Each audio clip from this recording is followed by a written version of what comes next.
இன்னைக்கு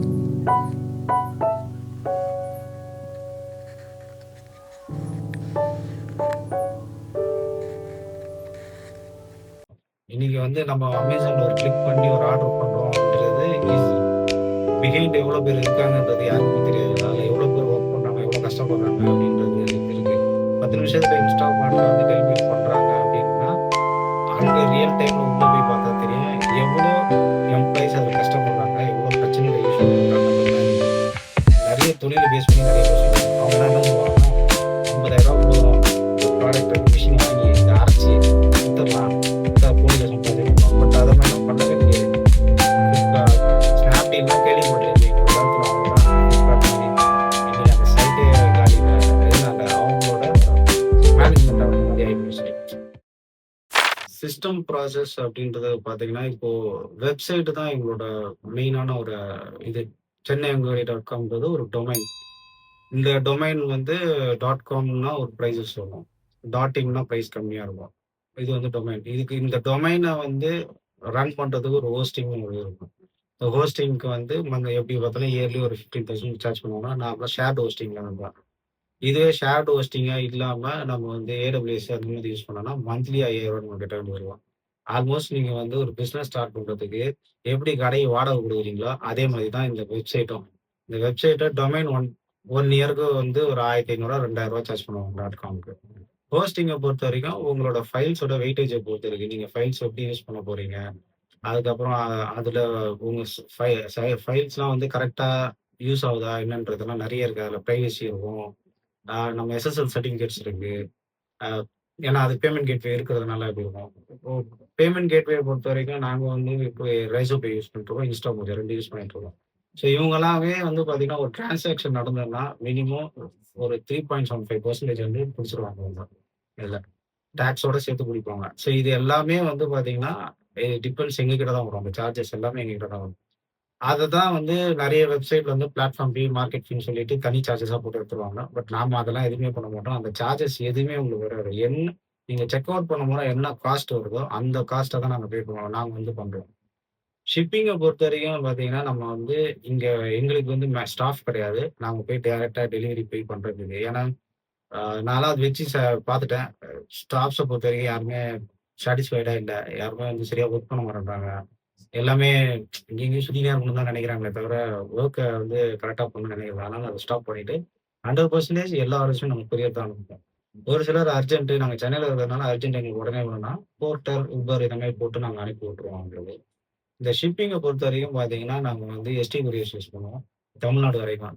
அபார்ட்மெண்ட் தமிழ்நாட பொறுத்தவரைக்கும் நம்ம வந்து அது கொரியர் நேம் சொல்ல முடியாது. ஏன்னா, அதோட பின்கோடு எந்த கொரியர் சர்வீஸ் அவைலபிள் இருக்கோ, அத பேஸ் பண்ணி தான் நாம வந்து கொரியர் இதாகும். பட் டெய்லி டிஸ்பேட்ச் நடக்கும். நடக்கும்போது எண்ட் ஆஃப் த டே எனக்கு நைட்டு தான் தெரியும். இப்போ பெங்களூர், கர்நாடகாக்கெல்லாம் வந்து எந்த கொரியர் சர்வீஸ் அவைலபிள் இருக்கோ, அதில தான் போட்டு அனுப்புவோம். ஏன்னா ஒரு சிலது டிடிடிசி பண்ணுவாங்க. ஒரு சிலர் வந்து டெலிவரி கொரியர் பண்ணுவாங்க.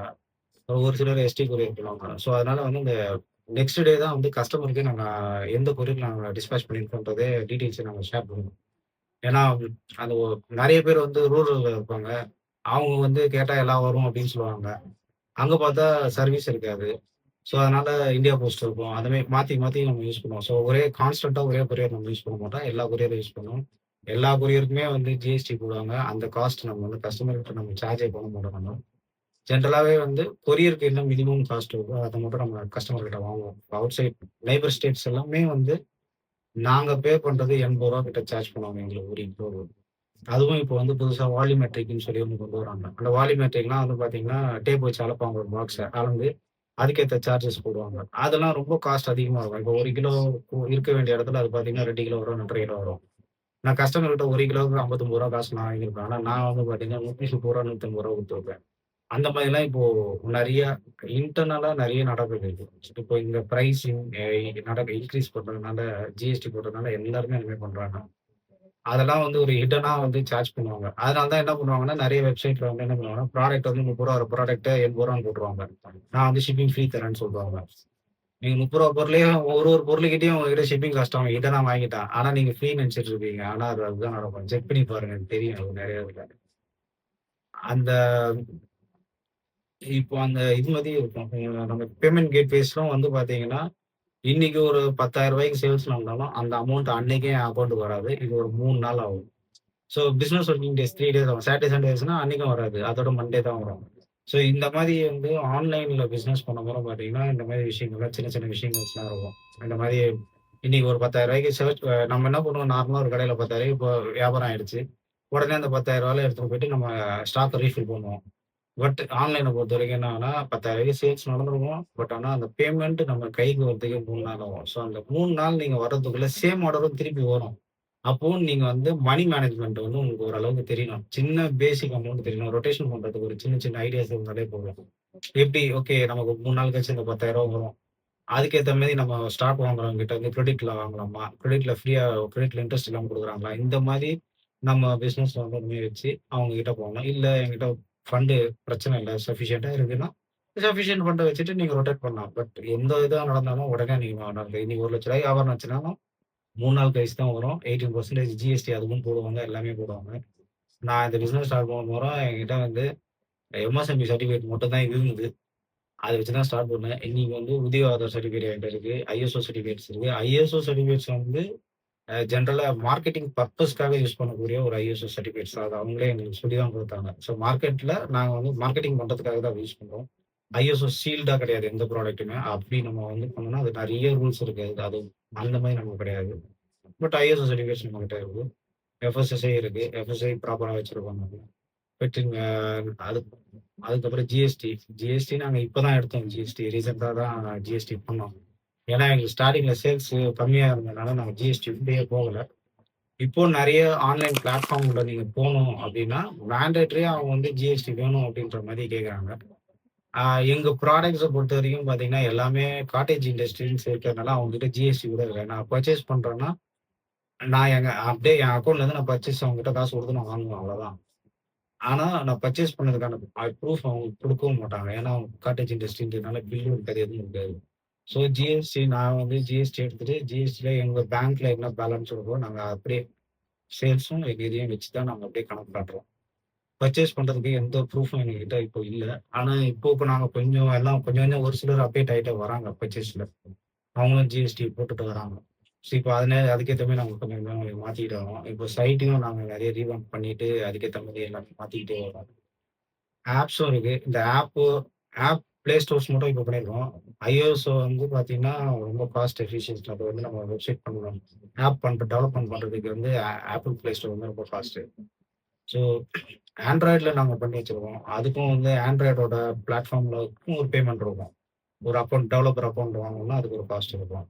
அது செஞ்சு குடுக்கறதுக்கு ஒரு காஸ்ட் இருக்கும். ஸோ அது மாரி வந்து ஆன்லைன் பிசினஸ் ஈஸி தான்.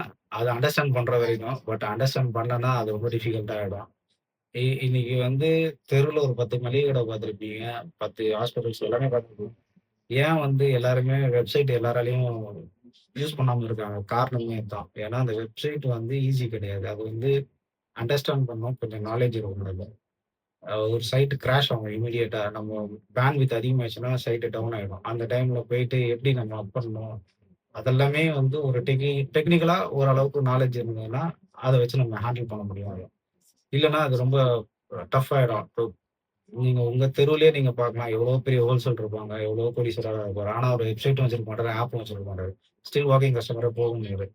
எதனாலன்னா, அவரால அத ஹேண்டில் பண்ண முடியாது. அவரோட பில்லிங் சாஃப்ட்வேர் கூட வச்சிருக்க மாட்டாரு.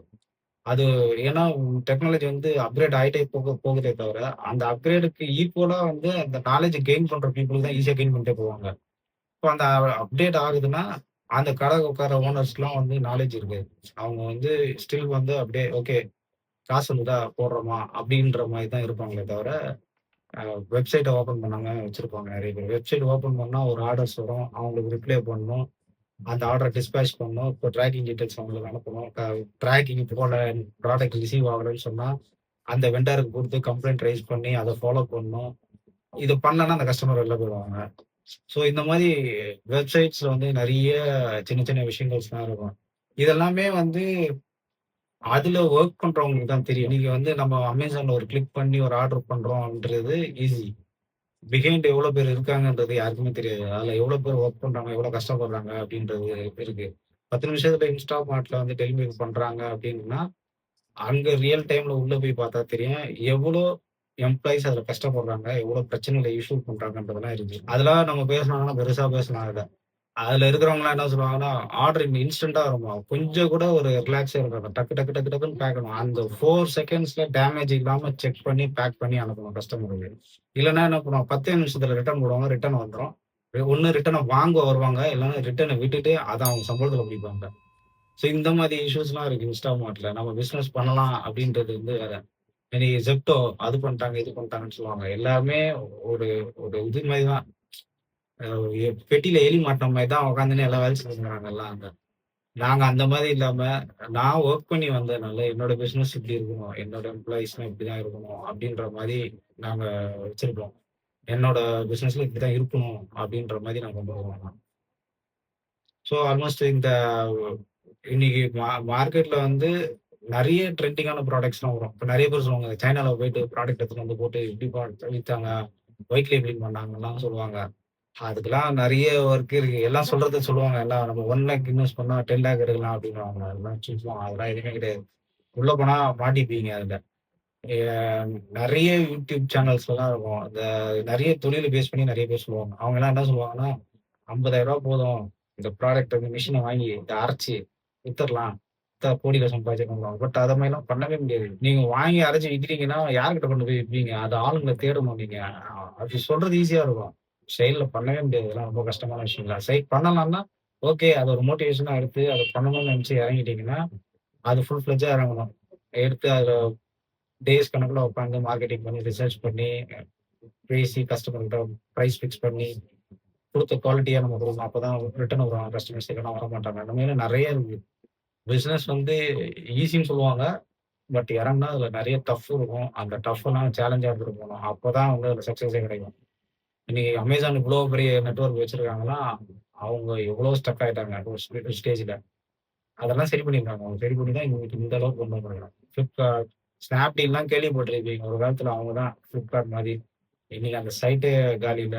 எதனால? அவங்களோட மேனேஜ்மென்ட் அந்த மாரி ஆயிப்போச்சு. அத பெருசா எடுத்துட்டு போணும்னு அவங்க நினைக்கல. ஓகே நம்ம தான் மார்க்கெட்ல அப்படின்ற மாரி இருந்து இப்போ அவங்களோட அந்த அளவுக்கு கஸ்டமர்ஸ் இருக்காங்க. பர்ச்சேஸ்